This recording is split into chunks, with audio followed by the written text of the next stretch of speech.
Kalau misalnya ada majelis ilmu, bawa pena sama buku tulis buat dicatat nanti kalau misalnya ada faedah-faedah, ada ilmu baru, antum catat. Jangan misalnya hadir seperti gini misalnya contohnya, saya kasih contoh. Kita mau mancing kan, misal, senang mancing saya. Berangkat misalnya ke sungai atau ke laut misalnya, mancing. Tapi tidak bawa pancingan, tidak bawa kail, tidak bawa pancingan, tidak bawa umpan. Datang sini, tengah temu, kepingin ikan, anak mau mancing kepingin ikan kan, tapi tidak bawa pancingannya, tidak bawa kailnya, tidak bawa umpannya. Kira-kira bisa dapat ikan? Pulang dari sungai tadi, dari laut tadi itu bisa dapat ikan apa enggak? Dia ingin ikan, tidak bisa. Jadi harus ada apa? Jadi dia bawa pancingan, bawa apa? Bawa kailnya, terus bawa umpannya tadi, supaya bisa mancing. Kemudian dia pancing nanti dapat ikan, baru dia bisa bawa pulang. Sama kalau menghadiri majelis ilmu, kalau dia bawa majelis ilmu, kalau dia hadir majelis ilmu, bawa apa? Bawa HP ini. Kalau misalnya HP tadi itu bisa untuk mencatat, ya nanti gunakan untuk catat, bisa ada notesnya atau ada catatannya untuk mencatat daripada faedah-faedah itu, ilmu-ilmu baru tadi itu kita catat. Tapi kalau misalnya tidak bisa, enakan di pulpen, enakan pakai pulpen, enakan pakai buku tulis. Ya nanti bawa buku tulis sama pulpen tadi supaya mendapatkan apa? Ilmu. Sama seperti tadi itu, orang yang mancing tadi supaya mendapatkan ikan. Itu yang penting. Terakhir pembahasannya dalam bab Risalatul Jamiah tadi itu, kitab Risalatul Jamiah sekarang akan memasuki tentang bab mandi besar atau yang biasa disebut mandi junub. Ini penting sekali karena banyak sekarang tidak mengetahui hukum-hukumnya, permasalahan-permasalahan di dalamnya tadi itu. Jadi dalam ilmu fikih itu hadas itu dibagi menjadi dua. Ada hadas kecil, ada hadas besar. Hadas kecil itu hadas apa? Hadas kecil itu hadas yang mewajibkan wudu. Hadas yang mewajibkan berwudu. Wudu itu hadas kecil namanya. Contohnya seperti apa?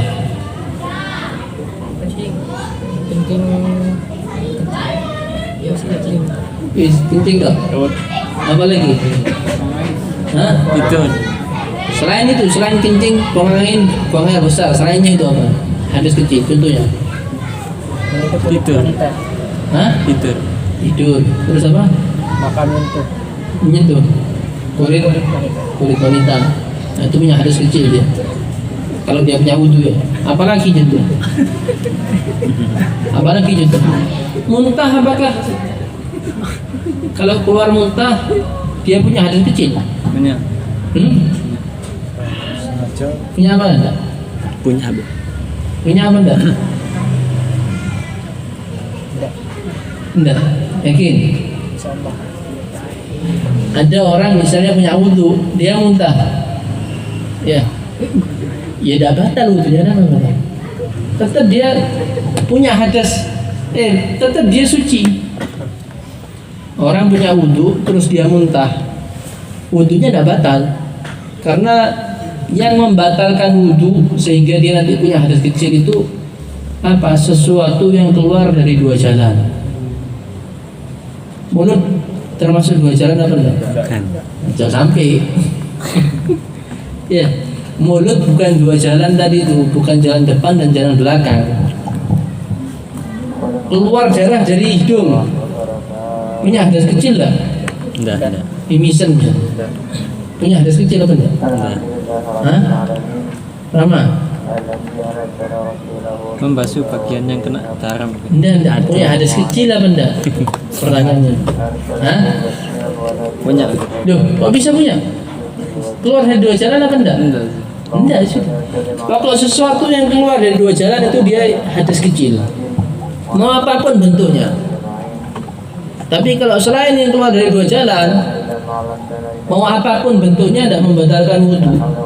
Keluar dari kakinya misalnya darah semuanya, krocor misalnya, batal wudhunya. Hah? Enggak. Batal apa enggak? Hah? Iya, walaupun satu ember darah, tidak batal wudhu. Yang membatalkan wudhu itu semua sesuatu apapun yang keluar dari dua jalan, jalan depan, jalan belakang. Wis. Selainnya itu dari anggota tubuh kita, lubang-lubang tubuh kita, keluar dari telinganya darah, keluar dari hidungnya darah, dari matanya darah, dari mulutnya darah, keluar muntah, keluar apapun, tidak membatalkan wudhu. Paham ya? Dan sampai ente, duh, saya habis muntah tadi misalnya, wudhu saya batal. Nggak ada batal, cuma najis saja mulut ente. Cukup apa? Kumur-kumur, kakinya keluar darah aja, nggak batal wudhu. Yang penting kita punya wudhu, nggak kentut, nggak keluar apa-apa tadi yang membatalkan wudhu, sudah, nggak batal. Cuma cukup apa? Dibersihkan darahnya, disucikan tadi itu kakinya tadi yang keluar darah. Hidungnya mimisan, cukup disucikan, dibersihkan darah dari darah tadi. Itu tadi. Itu semua hadas kecil. Hadas kecil itu yang mewajibkan wudhu. Ada lagi satu namanya hadas apa? Hadas apa? Hadas besar. Hadasnya besar kan? Enggak sama aja. Hadas itu sama aja. Besar kecil sama saja. Tapi bedanya apa? Bedanya apa hadas kecil sama hadas besar? Hah? Cara mensucikannya. Ya, kalau hadas besar itu yang mewajibkan mandi.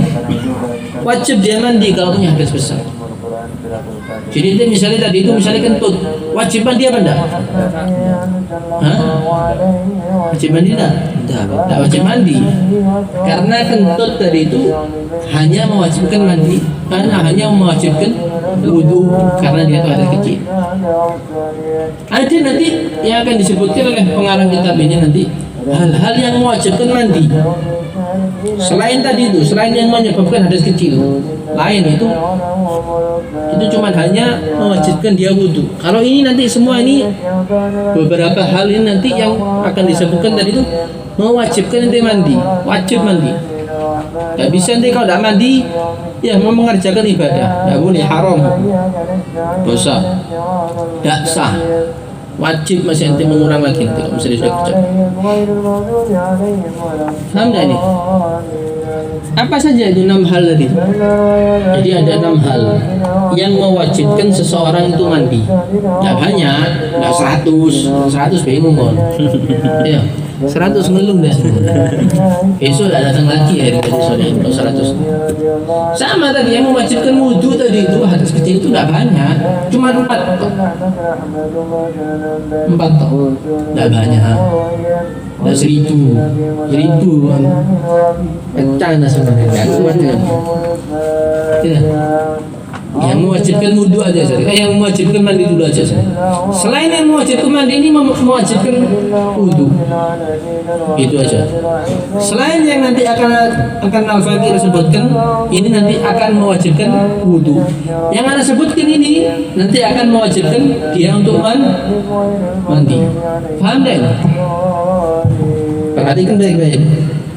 Yang pertama, wa in kana alaihi janabatun min mujama'atin aw khuruj maniyyin min nawmin aw ghairihi lazimahu ghuslu jami'i badanihi ma'a niyyati raf'il janabah.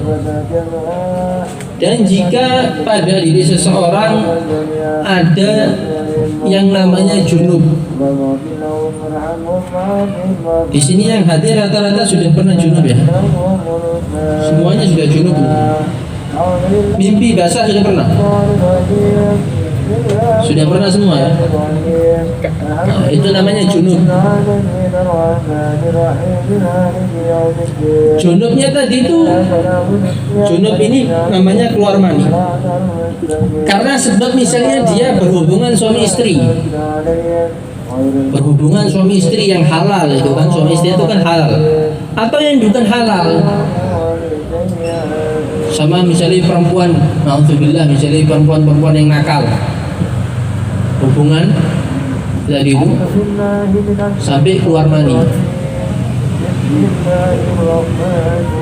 Atau misalnya bukan sama perempuan, sama hewan misalnya, hubungan sama hewan, alhamdulillah, saking nafsunya itu jelek, ya tidak bagus, sampai hewan dia nafsu dihubungi, digauli sampai keluar mani. Ataupun misalnya dengan jin bisa. Jadi ada orang itu menikah dengan jin. Tahu jin ya? Bukan kuntilanak. Pokok jin itu jadi bisa berubah bentuknya. Seperti manusia itu bisa nyamar jadi laki, jadi perempuan, jadi apa bisa? Jadi hewan bisa. Dia misalnya menikah dengan jin. Kemudian dia berhubungan dengan jin tadi sampai keluar mani.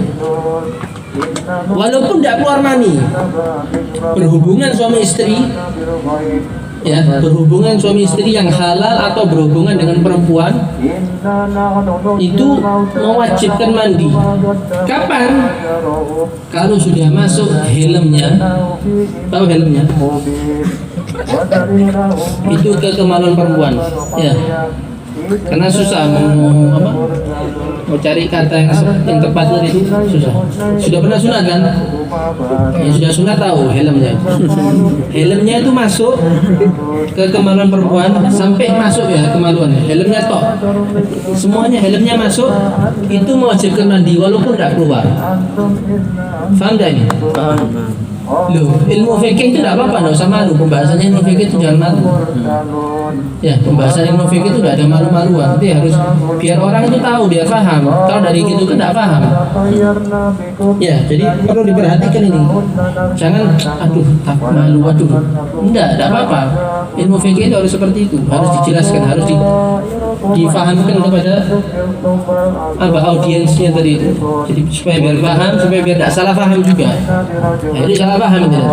Jadi helmnya itu harus masuk semua ke kemaluan perempuan. Sudah masuk semua wajib mandi, walaupun tidak keluar mandi. Paham tidak? Masuk separuh tidak wajib mandi. Masuk separuh tak? Separuh helmnya masuk, tidak wajib mandi. Kecuali kalau keluar mani ya, masuk separuh keluar mani wajib mandi. Paham tidak itu?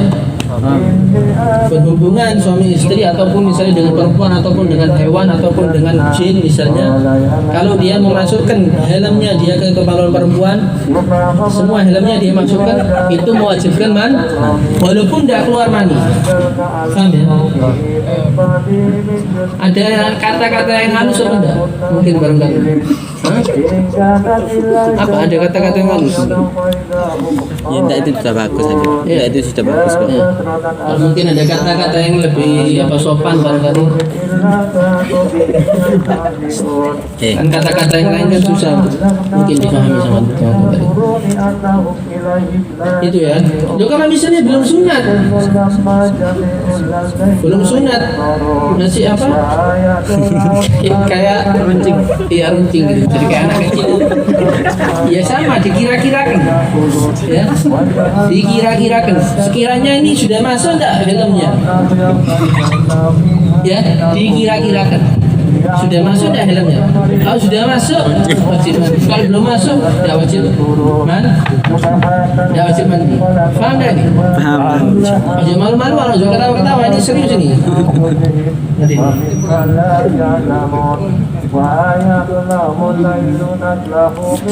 Memasukkannya itu di dalam kemaluan ya, bukan di lain selain kemaluan. Kalau misalnya memasukkan di selain kemaluan itu tidak wajib mandi. Kecuali kalau keluar mani. Misal ya, ada laki-laki memasukkan kemaluannya di dalam misalnya botol. Misal, contoh aja. Atau dalam knalpot, apapun misalnya roti misalnya, atau apapun misalnya alat-alat untuk apa, untuk berhubungan tadi itu misalnya. itu tidak wajib mandi karena bukan disebut kemaluan. Tahu kemaluan kan?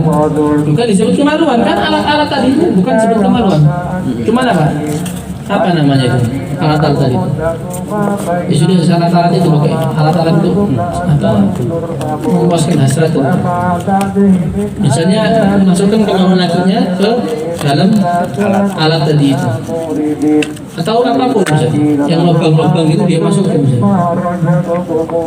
Tidak wajib mandi kecuali keluar Mandi. Kalau tidak keluar mandi tidak wajib mandi. Anda. Walaupun semuanya dia masukkan, punyanya dia, batang-batangnya dimasukkan. Tidak wajib mandi. Kecuali kalau keluar mandi.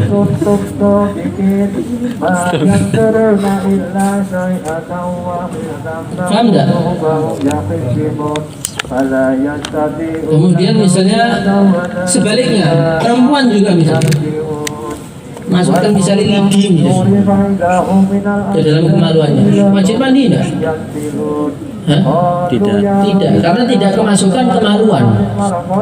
Jadi harus ada kemaluan yang masuk dan kemaluan yang dimasuki. Paham enggak? Jadi kalau misalnya ada salah satu dari keduanya tidak ada, kemaluan masuk kepada botol, kemaluan masuk kepada lubang selain kemaluan, itu tidak wajib mandi. Kecuali kalau kalau keluar mani. Paham tak nih? Contoh misalnya lagi masalah kemaluan laki-laki dimasukkan ke kemaluan hewan, wajib mandi tidak? Hah? Wajib. Siapa dah wajib? Wajib apa enggak? Hah? Wajib. Kalau keluar mani wajib mandi. Kalau keluar mani wajib mandi ya. Mau kemaluan depan atau kemaluan belakang sama. Pokok sudah masuk ukuran helm tadi wajib mandi. Atau misalnya dia masukkan kepada kemaluan mayit, ada jenazah ya, dia gauli sampai dia masukkan helmnya tadi masuk, itu wajib mandi. Siapa wajib mandi? Yang hidup tadi itu, yang mayitnya tidak wajib mandi. Mayit sudah tidak ada hukum, sudah hilang taklif dia, mati. Paham tidak masalahnya? Kok ketawa kabeh ini? Ngantuk ya? Akhirnya ngantuk. Ini melek ya? Kemudian kalau misalnya seperti ini, kalau misalnya dia tidak ada helmnya, tidak ada helm, diputus misalnya, dipotong, tinggal batangannya sisanya. Ya kalau dia masukkan seukuran, nanti seukuran helm, ya batangannya tadi masukkan seukuran helm misalnya. Helmnya itu misalnya ukurannya berapa senti misalnya. Dia masukkan batangannya tadi itu seukuran helm, maka dia wajib mandi. Tapi kalau misalnya tidak kurang dari seukuran helm, jadi tidak wajib mandi. Paham tak ini? Paham.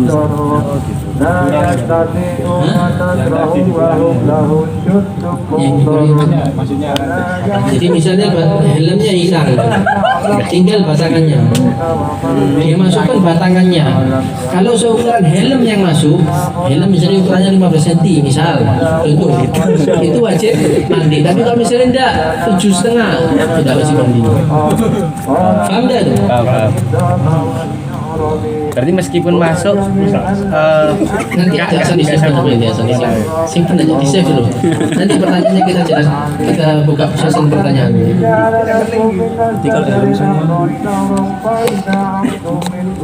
Ya, memasukkannya tadi itu di dalam kemaluan dan memasukkan kemaluan, bukan misalnya alat-alat itu tadi itu tidak wajib mandi kalau memasukkan alat-alat ke kemaluannya, kecuali kalau keluar mandi. Paham tak ini? Penting loh ini. Banyak orang nggak tahu. Banyak orang nggak tahu selama ini. Memasukkan alat terus keluar mandi, dikira tidak wajib mandi karena bukan kemaluan yang masuk. Padahal tidak wajib mandi. Kalau keluar mandi wajib mandi. Kemudian yang kedua sekarang yang mewajibkan mandi yaitu apa? Keluar mani. Tahu mani? Mani itu ada ciri-cirinya. Mungkin antum mungkin masih belum bisa membedakan mani itu. Karena nanti ada mani bagi laki-laki dan mani bagi perempuan beda. Mani laki-laki sama mani perempuan itu beda.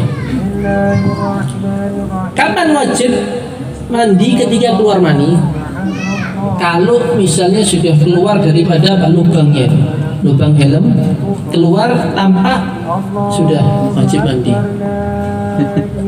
Tapi kalau misalnya sama dia mau keluar ditahan, nggak boleh keluar. Kan nggak jadi keluar kan? Belum keluar dari lubang itu, nggak wajib mandi.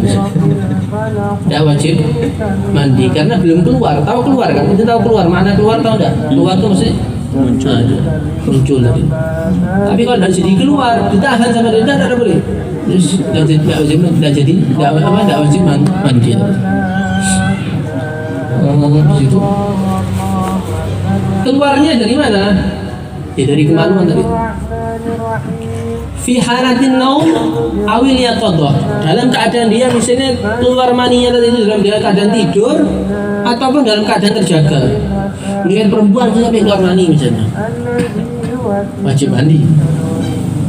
Tidur misalnya mimpi keluar mani, ya wajib mandi.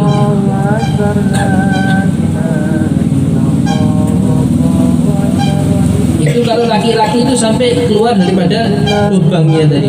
Tapi kalau perempuan sampai mana? Ila dhahiril farj, yaitu sampai batasan yang keluarnya atau apa? Sampai melebihi daripada selaput lendir keperawanannya dia. Kalau sudah melebihi itu tadi itu wajib mandi. Melebihi daripada selaput keperawanannya dia itu keluar dari itu lebih dari itu keluarnya itu wajib mandi. Bismillahirrahmanirrahim. Alif lam mim. Dzalikal kitabu la raiba fihi. Kemudian sekarang kita nak bahas mani itu ciri-cirinya seperti apa?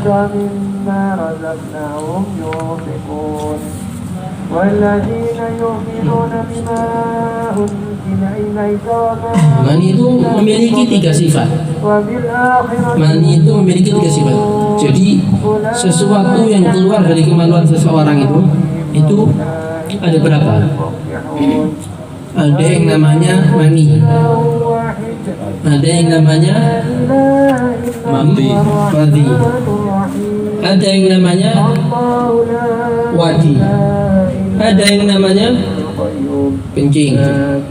Tahu kan kencing semua juga? Masa ada yang tahu kencing sih?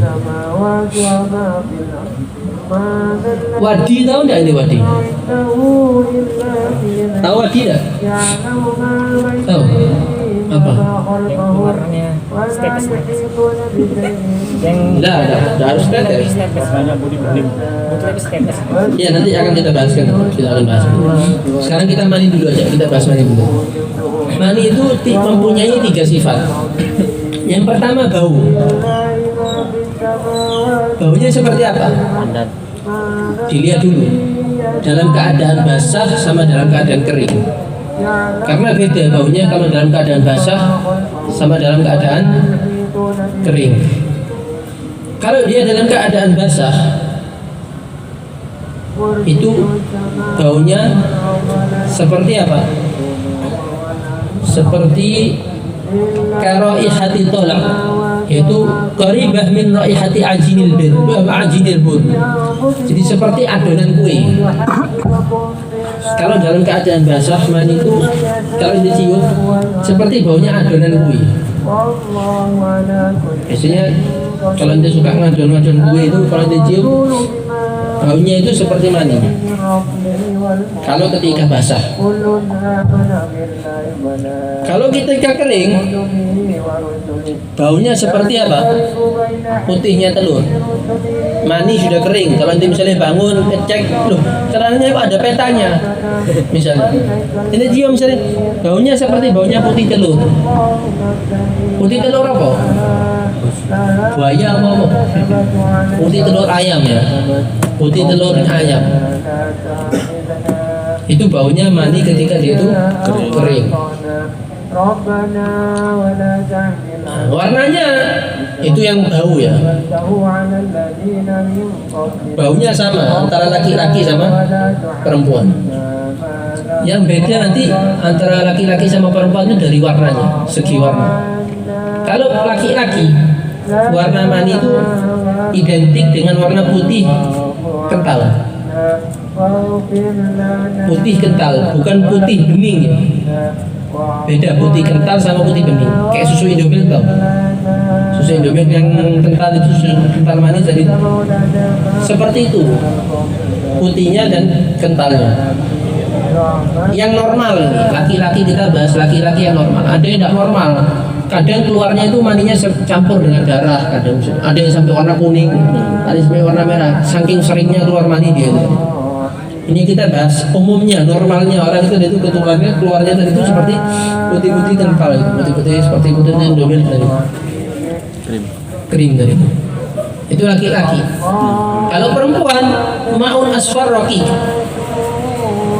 yaitu warnanya asfar, kuning-kuningan, kekuning-kuningan, seperti putih tulang atau agak keruh sedikit, warnanya itu agak keruh sedikit, mendekati kuning atau Putih tulang. putih tulang gitu. Rokik itu licin, tidak kental seperti kuningnya laki-laki. Kalau keluar seperti itu maka perempuan itu nanti wajib mandi. Laki-laki sama. Kalau misalnya keluar tadi itu misalnya warna putih dari kemaluannya kental, maka wajib mandi. Atau misalnya tadi itu keluar sesuatu misalnya warnanya merah atau misalnya warna putih, ini mani apa enggak? Dilihat baunya seperti tadi itu apa enggak? Baunya seperti adonan kue ketika basah atau baunya seperti apa? Putih telur ayam apa enggak ketika kering? Oh iya, ya sudah wajib mandi. Itu ciri-ciri yang kedua. Jadi ada dari segi warna, segi bau. Yang terakhir, enggak ada tekstur. Ketika keluarnya itu seperti apa? Ketika keluar itu merasakan lezat, merasakan kenikmatan, kelezatan ketika keluar. Setelah keluar nanti biasanya itunya lemes, bukan masih tegang, enggak, tapi sudah lemes, enggak seperti sebelum keluar. Itu seperti ciri-cirinya. Keluarnya itu dia merasakan kenikmatan. Ketika sudah keluar itunya nanti lemes, nggak seperti tegang sebelumnya tadi. Paham tak ini?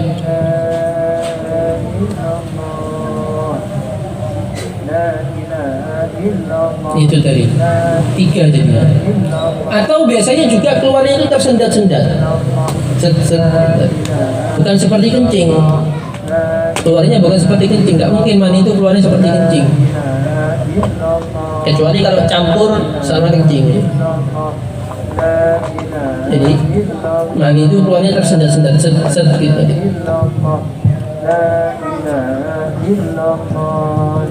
Makanya itu apa? Katanya ulama, hikmah daripada seseorang itu diwajibkan mandi ketika dia itu keluar mandi itu apa? Apa hikmah dibalik Allah Subhanahu wa Ta'ala itu mewajibkan bagi seseorang itu ketika keluar mandi dia itu wajib mandi? Kenapa? Katanya ulama, karena dia ketika keluar mandi itu merasakan kelezatan di seluruh badan. Bukan hanya di situnya saja, tapi seluruh badan dia itu merasakan kenikmatan. Katanya ulama seperti itu. Karena seluruh badan itu merasakan kenikmatan ketika keluar mandi tadi itu, maka dia diwajibkan mandi. Yang mana mandi tadi itu ke seluruh badan. Kan mandi itu tidak mungkin kan kepalanya tuh dibilas. Bukan mandi itu namanya. Mandi itu kan seluruh badan nanti kenakan air. Kenapa? Ya, karena seluruh badan juga merasakan kenikmatan ketika di keluar mandi. Tadi kan sudah disebutkan sama anak 3 sifat ya mani tadi itu. itu tidak harus semua sifat tadi itu ada terkumpul.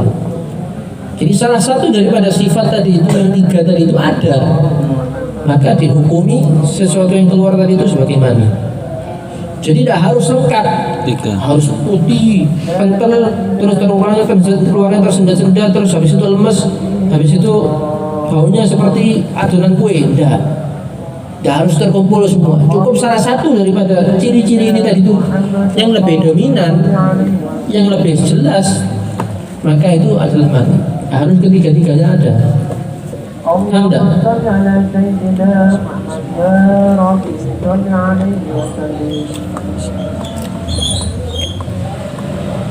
Dan kalau misalnya tidak ada daripada ciri-ciri 3 ini tadi itu pada sesuatu yang keluar, maka bukan disebut Mani. mani. Itu namanya mani tadi.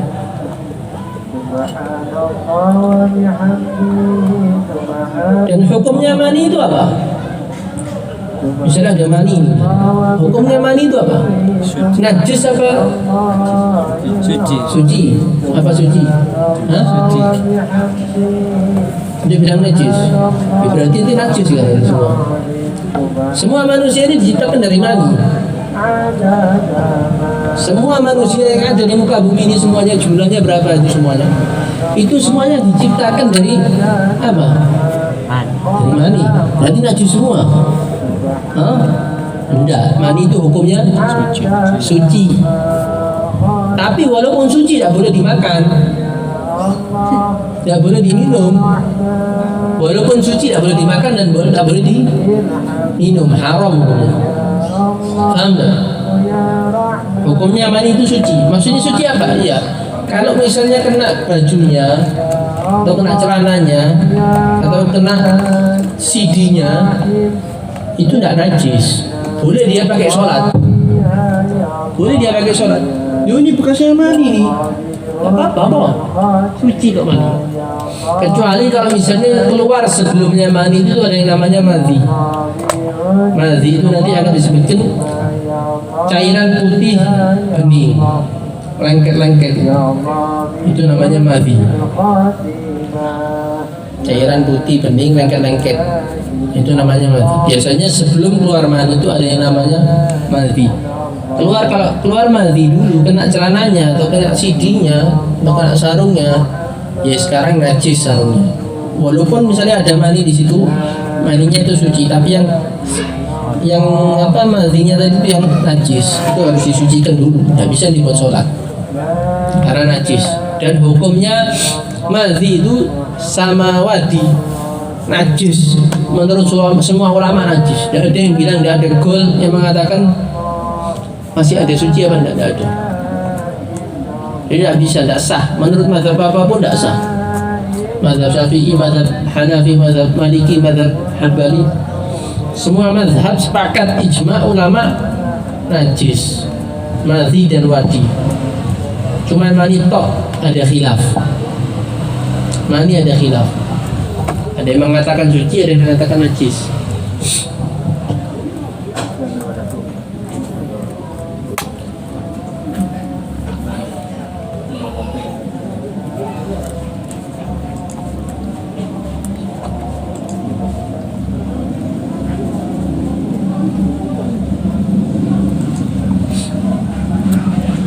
Sampai sini aja dulu ya.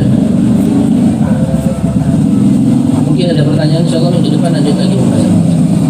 Masih panjang pembahasannya. Mungkin ada pertanyaan, semana tadi?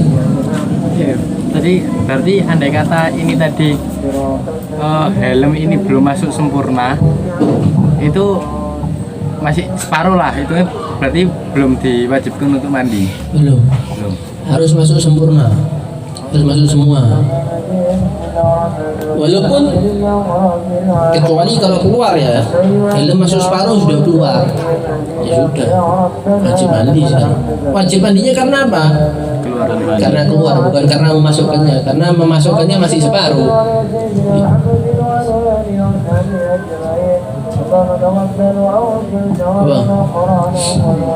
Tadi kan muntah itu kan muntah itu tidak termasuk apa? Membatalkan wudu. Iya. Tapi ada satu penyakit itu yang membuat sesuatu yang harusnya keluar dari lubang belakang itu malah keluar dari mulut. Itu apakah membatalkan wudhu? Enggak, pokok segala sesuatu yang membatalkan wudu itu apapun yang keluar dari dua jalan. Selain dari dua jalan itu tidak membatalkan wudu apapun bentuknya. Kecuali misalnya kalau dua jalannya dia tertutup. Dua jalannya dia tertutup. Ada orang seperti itu. Dua jalannya itu tertutup. Tidak bisa keluar kencing dari tempat aslinya jalan depan ataupun tidak bisa keluar BAB dari jalan belakang, sehingga apa? Dibukakan jalan lain dari perutnya, dari belakang sini misalnya, dari manapun misalnya, untuk mengeluarkan kotoran ini supaya bisa keluar. Nah, misalnya kalau keluar dari situ jalan tadi itu baru membatalkan wudu. Keluar sesuatu kencing ataupun apapun yang keluar dari dua jalan, apapun yang keluar dari jalan itu tadi itu dibikinkan baru tadi. Ini ada bagaimana? Kalau misal wudhu itu kan kalau ada orang udur, misal mandi itu kalau orang ada udur misalnya dia itu diwajibkan untuk mandi tapi dia itu tidak bisa mandi besar, misal sakit, apakah ada cara lain itu atau diizinkan untuk tayamum atau seperti apa? Sebenarnya sih belum kita membahas ini, tapi ya itu jadi tayamum dulu aja. Tayamum, kalau dia bisa tayamum atau misalnya ada bagian anggota tubuhnya bisa kena air, ya dikenakan air yang bisa, tapi kalau sudah bisa semuanya, ya tayamum dulu, tapi nanti harus gontok. Harus gontok. Iya. Atau itu sama dengan misal mandi besarnya itu tidak sempurna, Habib.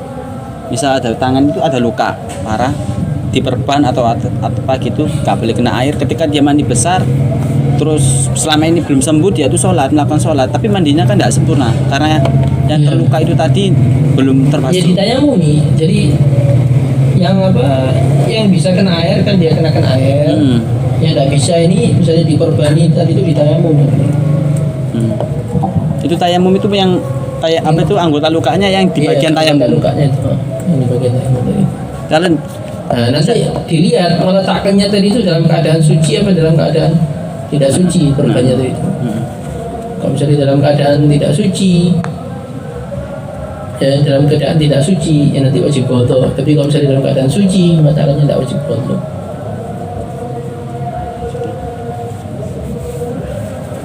apa tuh? Hasbana. Bisa. Bisa